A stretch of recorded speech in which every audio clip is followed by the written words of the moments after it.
तो सुखदेव मुनि कहते हैं राजन, ये कृष्ण कथा भागवत कथा मैं तुम्हें ऐसी सुना रहा हूं जो सभी शास्त्रों का, वेदों का, पुराणों का सार है। उसमें भी ये 10वें स्कंद ये भागवत का भी प्राण है। 10वें स्कंद जो है भागवत का भी प्राण है। और रास पंचाध्यायी तो सबका, मौका मिलेगा तो, समय रहा तो कोशिश करेंगे उस पर प्रकाश डालने की। लेकिन अभी कथा की ओर बढ़े। बोले कि मथुरा के राजा थे महाराज उग्रसेन, धर्मात्मा राजा थे। लेकिन इस बात का तो कोई भरोसा नहीं कि माँ बाप अच्छे होंगे तो बच्चे भी अच्छे होंगे, और इस बात का भी भरोसा नहीं कि माँ बाप बुरे होंगे तो बच्चे भी बुरे होंगे। इसलिए अगर आवश्यक है तो समय की लीला का सिर्फ इंतजार करना चाहिए।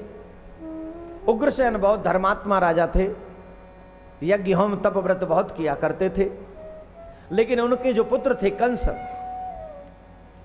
पुत्राधिकंसाय, उनके जो पुत्र थे कंस, वो बहुत पापी थे। बोले कैसे? बोले मां नहीं मात पिता नहीं देवा, साधु न सन करवा वहीं सेवा। माँ बाप की बात नहीं मानते, साधुओं का अपमान करते हैं। बहुत से लोग कहते हैं बोले राक्षस कैसे होते हैं? यही तो राक्षस होते हैं जो माँ बाप की बात न माने, वो राक्षस। जो माँ बाप का अपमान करे वो राक्षस। अब बहुत से लोग कहते आप नहीं जानते हमारे माँ बाप ऐसे। कितने भी बुरे हो माँ बाप, आखिर तेरे माँ बाप हैं, इतना याद रखना। और जिस दिन तू भूल जाएगा कि वो तेरे माँ बाप हैं, उस दिन तुझ में रावण का अंश और कंस का अंश जागृत हो गया। ये जीवन में याद रख लेना बस। माँ बाप चाहे कितने भी बुरे हों, आखिर है तो तेरे माँ बाप। तू बुरा मत बन, उनको जो भी है ठीक है। तो माँ बाप की बात न माने वो राक्षस, धर्म को न माने वो राक्षस, संतों का अपमान करे वो राक्षस, ब्राह्मणों की बुराई करे वो राक्षस, गौ की हत्या करे वो राक्षस। ये राक्षस के गुण हैं। कंस में सारे गुण मौजूद हैं। तो एक दिन की बात है, देवकी जो कि कंस की चचेरी बहन थी, सुखदेव जी कहते हैं राजन, कंस ने अपनी चचेरी बहन देवकी का विवाह वसुदेव जी के साथ में किया। और अपनी बहन को पहुंचाने के लिए जा रहे थे तो रास्ते में आकाशवाणी हुई, और आकाशवाणी देववाणी हुई।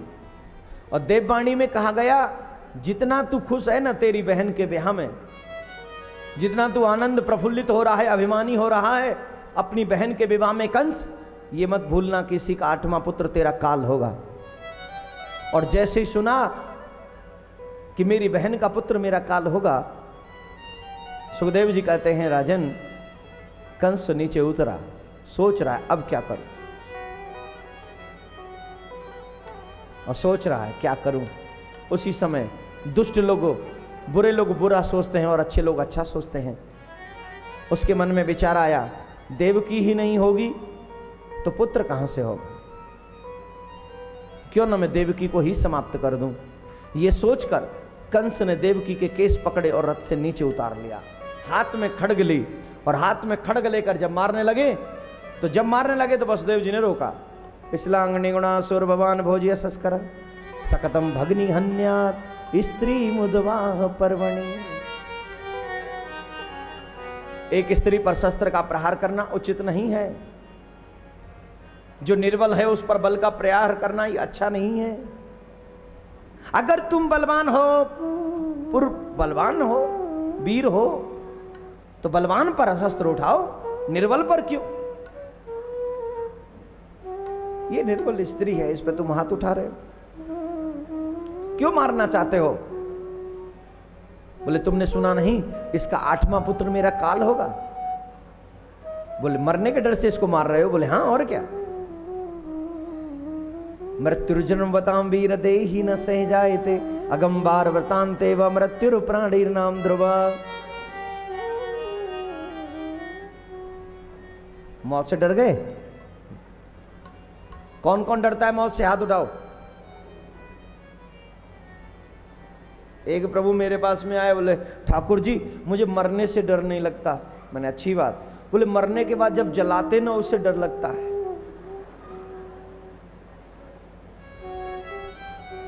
मैंने कहा क्यों, डर क्यों लगता है? बोले एक दिन ना मैं चूल्हे के पास में बैठकर रोटी खा रहा था, तो मेरी बीवी कहीं चली गई, तो मैंने रोटी को थोड़ा इधर उधर किया तो आग ने मेरी उंगली का स्पर्श किया और मेरे हाथ में छाला पड़ गया। तब से मैं सोच रहा हूं कि जब थोड़ा सा जला तो छाला पड़ गया, और मरने के बाद तो ये सारे को जला देते बीच में रख के, फिर कितने छाले पड़ेंगे। मुझे बहुत डर लग रहा है ठाकुर जी, मुझे बताओ ना मैं क्या करूं। मैंने कहा मैं बताऊं तुझे क्या करेगा? बोले हाँ। बोले तू मर के देख, छाले में ठीक कर दूंगा। बोले सच्ची? मैंने हाँ। तू जब मर तो सही, एक काम कर अपने घर वालों के दे, जब तुझे जलाने जाने मुझे बुला ले, मैं ऐसी दवाई लगाऊंगा, ऐसी दवाई लगाऊंगा कि तू जल भी जाएगा और तुझे पे छाले भी नहीं पड़ेंगे। बोलो राधे राधे।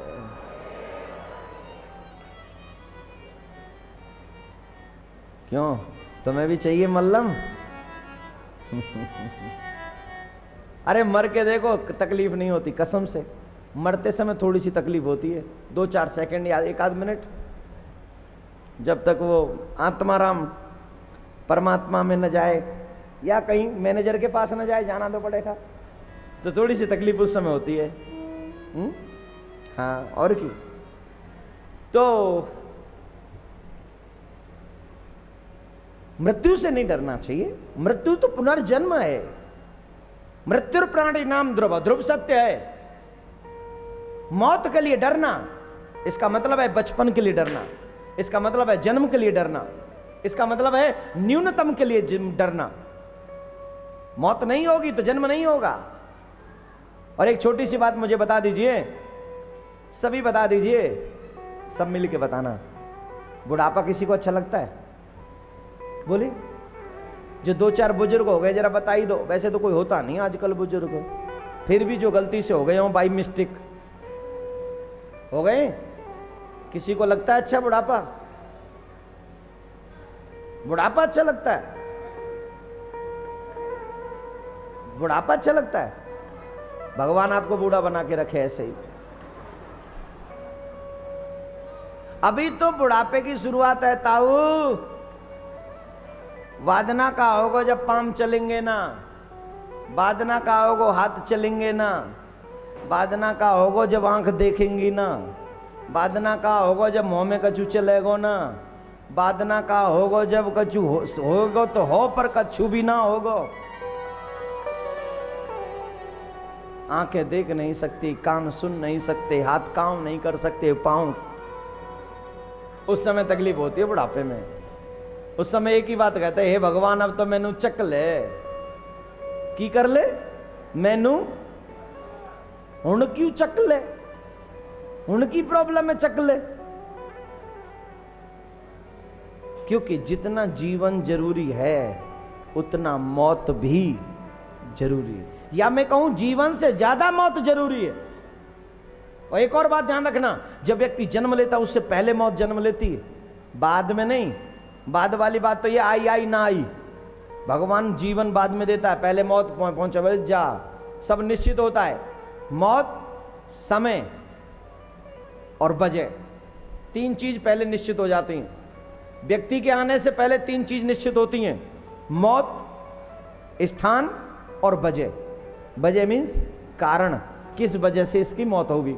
तीनों चीज निश्चित होती है, उसके बाद जन्म होता है। तो मृत्यु प्राणिनाम ध्रुव, मृत्यु ध्रुव सत्य है। जन्म लियो माने मरनो पड़सी, काल नगाड़ो सरकूटे। जिसने जन्म लिया उसको मरना पड़ेगा। आजा बोले तुम उपदेश दे रहे हो, चलो इसके साथ तुम्हें भी मारता हूं। बुरे लोगों को उपदेश अच्छा नहीं लगता। बुरे लोग तो इस चक्कर में रहते हैं कि हमारी सुनो, सुनाओ नहीं। कंस ने का उपदेश दे रहे हो, चलो तुम्हें भी मारता हूं। उतने में उग्रसेन जी आए। उग्रसेन जी ने रुका, अरे तू अपनी बहन और बहनोई को मार रहा है, पापी, तेरा क्या हाल होगा। बोले ठीक है। उनके सर से भी मुकुट उतार लिया और अपने सर पर रख लिया। बोले आप राजा नहीं, राजा मैं। बंद कर दिया, कारागार में बंद कर दिया। वसुदेव जी ने कहा, राजन देवकी को क्यों मारते हो? देवकी तुम्हारी शत्रु नहीं है, इसके पुत्र तुम्हारे शत्रु हैं। और मैं वादा करता हूं, वचन देता हूं तुम्हें कि देवकी के गर्भ से 8 पुत्र होंगे, तुम्हें 8 के 8 तुम्हें लाके दूंगा। कंस बोला तुम्हें तब तक मेरे कारागार में रहना पड़ेगा, बोले स्वीकार है। हाथों में हथकड़ी, पांव में बेड़ी, बोले स्वीकार है। नार में तो स्वीकार है। जेल में ताला बंद, बोले स्वीकार है। पहरेदार पहरा देंगे, बोले सब कुछ स्वीकार है। बोले किसकी वजह से?